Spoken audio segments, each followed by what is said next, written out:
Kalau tadi begini-begini aja Abang udah anggap itu tidak etis. Bang Masinton sendiri standar etisnya ini ada di mana untuk membicarakan etika? Oke, saya jelasin ya. Saya sebagai anggota DPR, saya memang kewenangannya bicara. Apakah itu tidak beretika? Beretika. Karena yang saya perjuangkan adalah etika demokrasi. Ketika ya ada perencanaan 3 periode, saya tentang. Ketika ada ide tentang penundaan pemilu, saya tentang. Ketika menciptakan calon boneka dan kemudian diselesaikanlah dengan cara-cara pelanggaran etika berat di MK, saya tentang. Karena tugas saya sebagai anggota DPR, parle, saya harus meluruskan yang bengkok. Saya harus punya sikap yang tegas untuk menjaga demokrasi, menjaga kewarasan, dan menjaga kedaulatan rakyat ini.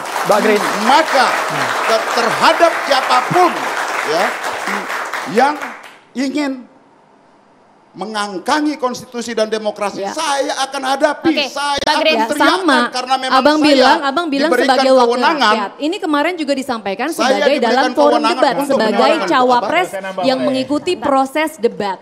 Jangan double standard, bilang orang nggak boleh ngatain, ngelecehkan orang, tetapi ini menarik sendirinya mengata-ngatai orang tuh boleh. Sebenarnya saya nambahin ini. DPR itu adalah wakil rakyat. Anda dicontoh perilakunya oleh masyarakat. Kalau wakil rakyatnya ngomong Brutus Istana, Prof Mahfud MD dikatakan sebagai menteri komentator, yang lain anak-anak ini gimana? Sampai di sana. Sebenarnya, jadi jangan bilang itu nggak boleh, tapi saya boleh. Pangeran komentar. Bagres ditandu, Pangeran Bang Masinton. Salah Anda, Bang Masinton. Biar saya jelaskan ya. Ada jubir abang di sebelah Bang. Yang saya tentang itu adalah, ya, yang saya tentang itu adalah cara-cara politiknya, bukan orangnya, ya. Kebetulan mereka adalah pejabat. Ditentang, tapi penggunaan kata-katanya itu loh, nggak usah ngata-ngatain orang sampai dilaporin ke Mahkamah Kehormatan Dewan. Ketika saya dilaporkan, apakah itu ada proses? Coba teman-teman di sini, lebih nggak etis mana yang begini-begini atau ngatain orang Brutus Istana dan juga menteri komentator? Silakan masyarakat yang Enggak. Singkat. Ini harus saya bantah. Ini masih belum plong nih, Bang Masinton belum plong sama sekali nih Bang Masinton nih. Bedakan orang yang menjabat ya dengan secara person dia. Ya makanya secara personnya ya. Yang saya kritik adalah jabatannya tadi. Ketika 3 periode datang dari istana, maka itu saya tentang. Kemanapun akan saya tentang, mati pun saya lawan itu. Ya makanya. Minta ke Pangeran dulu, Pangeran dulu sebentar. Pangeran silakan langsung to the point. Mbak Grace ini kawan saya dan juga Mbak Samara. Tadi kan di segmen sebelumnya Mbak Grace bilang, kemarin tuh etis kok dan sopan santun. Kenapa? Karena diakhiri dengan meminta maaf dan menunduk. Jadi sebelum saya bicara, saya mau minta maaf dulu dan nunduk dulu ya.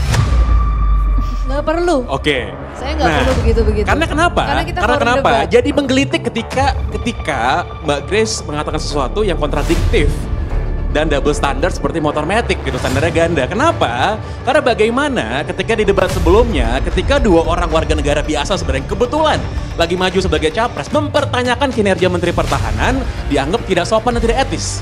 Tapi ketika 3 orang cawapres berada di atas panggung debat, lalu diberikan gerakan-gerakan yang tidak menghormati, lalu juga memberikan pernyataan-pernyataan yang meremehkan, bahkan menolak untuk mengelaborasi pertanyaan dengan dalih, kan Anda profesor.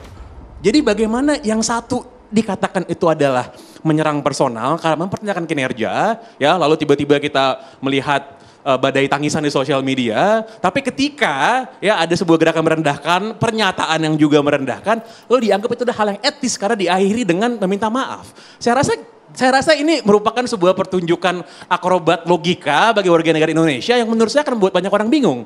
Jadi yang sebenarnya etis itu yang mana? Gitu. Kayaknya apakah Pangeran salah nonton debat atau gimana? Itu keduanya bukan mempertanyakan kinerja Menhan, itu tapi memberi nilai, menjudgment namanya. Memang tidak boleh. Warga negara Indonesia tidak boleh memberikan nilai kepada pejabat publiknya. Bukan dong, di situ konteksnya mereka sebagai sesama kontestan capres. Ada yang sebenarnya warga Indonesia. Betul. Loh, mau dia capres, mau dia cawapres, posisi adalah 2 orang warga negara biasa yang kebetulan lagi jadi capres. Enggak. Tapi bukan pejabat Nggak publik. kebetulan gitu. lah, orang cuma ada 3 capresnya kok kebetulan. Makanya itu, kalau misalnya tidak boleh mempertanyakan, apakah memang kalau orang lagi menjabat nggak boleh ditanyain? Ya, tidak boleh dipertanyakan mana Ditanya datanya dibilang boleh, salah, tapi di bukan mana. dihakimi. Kayaknya Anda menghakimi. masalah penjabat dan menghakimi partainya Mbak Grace sering deh ke Pak Anies Baswedan waktu jadi gubernur. Bahkan kadernya yang jadi caleg di Jakarta Selatan juga ngeposting foto Pak Gubernur dengan mimik badut. Bahkan dulu kan juga menghakimi sama. Prabowo. Betul. Prabowo. Dan ini dan bergantian. satu lagi yang perlu dikatakan adalah Ya, ketika usai debat ketiga ya presiden kita Pak Jokowi itu mengatakan bahwa kalau berdebat itu visi misi. Jangan nyerang personal. Dan semua setuju ya? Semua setuju. Tapi rupanya kemarin pada saat debat cawapres ada yang luput rupanya menaati arahan dari Pak Presiden. Kalau kami ya nomor 3, paslon nomor 3, Pak Ganjar dan juga Prof Mahfud, kita sepakat. Kita ngomongin visi misi tidak nyerang personal. Yang mana Ya. nyerang personal mas? Malam yang mana nyerang personal di minggu udah malam? dikatakan. Di bagian mana? Ketika diminta untuk elaborasi, dia katakan tapi Anda kan profesor. Itu apakah itu sebuah hal yang kita nggak usah Menyatakan ngomongin soal fakta, etik yang Mas. jelimet-jelimet lah. Enggak, Profesor. sebenarnya ada, kalau saya nih ya, ada lagi beberapa poin penting. Ini Mbak Grace dan Ini kok Samara. kompak banget ya barisan sini sama Enggak, sini. ini, juga saya heran. ingin menambahkan. Kompak kali. Ya. Jadi kalau kita bicara tentang adab ya kan, ada ketum PSI dulu bilang Pak Anies pembohong di depan presiden. Kemudian memberi Pak Prabowo uwet kebohongan, pemimpin pembohong, ya kan? Lalu Samara 23 Januari nulis gini, saya nggak mungkin bersama Pak Prabowo karena saya tidak mungkin berada di barisan di mana ada seorang yang sejarah kelam terhadap penculikan aktivis bangsa ini. Siapa itu Bang? Siapa itu Bang? Samara yang ngomong, jadi itu lebih sadis menurut saya, itu Oke, sadis. Samara silakan. Orang beretika. Saya mau Kita kasih jawab, ruang dulu. saya mau jawab 2 hal dulu. Ya, kita kasih ruang dulu Jawab Bang. dulu yang pertama, pertanyaan saya Anda bilang Gibran nyolot. Memang hidup dalam perpecahan dan persatuan itu pilihan. Kalau kita kan milihnya persatuan. Narasi yang tadi Mbak Samara sampaikan, itu kalau di Jakarta kemarin PSI juga lega dengan Pak Anies, mungkin di Jakarta lebih baik pemerintahannya. Tapi kan pilihan partainya untuk beroposisi dan itu fine. Demokrasi itu perlu ada check and balances dan Pak Anies tidak pernah mempermasalahkan sikap PSI kepada beliau. Kita masuk ke selama debat 5 cawapres, tahun. Mas Angga ya? Nah, ini masuk ke intinya. Mas Angga, PSI Nah, nggak jadi- pernah menyerang Pak Anies, yang kami kritisi Wow. kebijakannya. Silakan. Silakan dicek jejak digital partai. Kita balik ke debat Bang. Kita balik ke debat betul. Bang. Kita balik ke debat Ini kan Bang. tadi saya disela ya. Jadi Ya. tapi gini, mungkin saya menjawab beberapa poin. Pertama, saya sepakat sama Bang Pangeran Siahaan bahwa yang dikritik pada debat capres adalah kinerja Menteri Pertahanan aktif. Menteri Pertahanan aktif, dia masih aktif, belum cuti, dia masih memanfaatkan APBN. Itu yang perlu digarisbawahi. Dan kemarin banyak sekali menteri dan gubernur aktif yang ada hadir di debat gitu. Itu bisa dilihat sama semua orang. Ya, itu hal yang wajar ya. Menteri aktif yang hadir di situ? Nggak ada di 1 sama 3 kayaknya. Nah, terus satu lagi. Kaitan sama, oke lah mungkin berdebat ya itu nggak apa-apa gimmicknya. Tapi masalahnya substansinya aja salah. Ngomongin green inflation tadi Mbak Samara bilang. Green inflation, tapi kan itu. Bukan fashion. Enggak. Saya nggak bilang green fashion. Sorry. Mungkin Mbak Grace yang salah dengar. Ngomongin green inflation tadi. Itu bukan ngomongin demo Yellow Jacket di Prancis, nggak cuma itu. Ngomongin tentang naiknya harga bahan pangan ketika biofuel, bahan bakar itu bahan pangan dijadikan biofuel. Di mana di visi-visinya Mas Gibran itu ada ngomongin mendorong biofuel.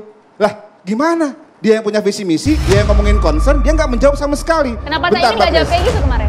Saya juga nggak tahu, tanya Mas Gibran. Lalu kaitan sama pertanyaan kepada Caimin gitu.